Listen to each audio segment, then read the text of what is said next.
All right, happy Sunday to you. I'm ABC 13 meteorologist Kevin Roth. It has been a busy morning across southeast Texas, though by and large conditions in Houston and areas southeast have been looking pretty good. Now, some of those areas farther north and west is where we're picking up more of the freezing rain reports, some sleet, even thunder sleet being reported.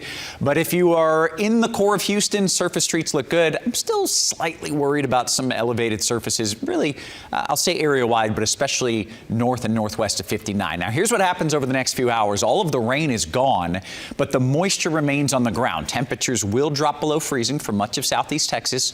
That likely does include Houston and most of Harris County. See that freeze line dropping south, but this is more of a borderline freeze event, and that's why I do expect that at least in the city of Houston, those surface streets stay in pretty good shape. Again, elevated surfaces, perhaps a different deal. A lot of those could be fine as well, but I wouldn't want to be the first one driving over those. Make sure that they look good before you get out there. And then as we move through the day, that freeze line should lift back north, and that means that, again, in Houston, especially if we can get a little bit of sunshine here, we could melt away any of those spotty, icy spots that we've got.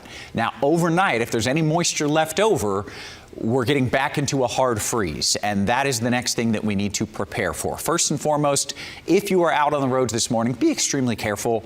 If you're north of Houston, if you're in Montgomery County, if you're west of Houston, Waller County or west, you need to be doubly careful. And the farther north and west you go, the worse the overall conditions are on the roads. So please be extremely careful. If you're southeast of Houston, you're likely fine to be out and about on the roads, especially as temperatures warm just a little bit this afternoon. Stays brutally cold, don't get me wrong. You're talking just a few degrees above freezing, if at all. And then overnight, any moisture that's left on those roads refreezes because we've got a hard freeze coming late tonight. And that means as you're waking up on Monday, temperatures are likely to be in the low 20s.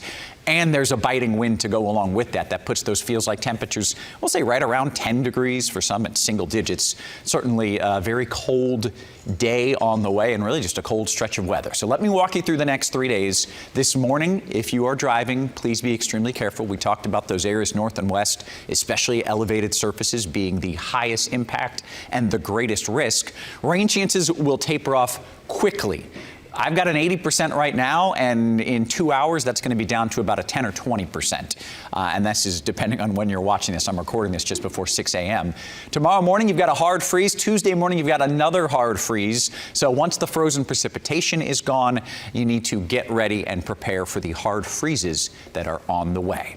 Here's your full forecast. Things looking pretty good. Really, by Tuesday afternoon, high temperatures are back to around 50 degrees. And then it's just a light freeze on Tuesday night into Wednesday morning.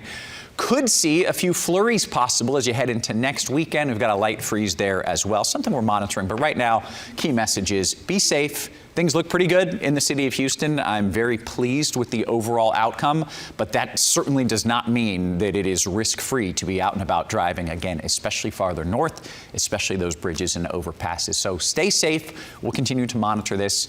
Everything, for the most part, in good shape in Houston and areas southeast. We're going to keep an eye on it. ABC 13 and, of course, ABC13.com. Behind me, that's meteorologist Alita Loreska. She is in the building as well, so we've got your coverage all morning long.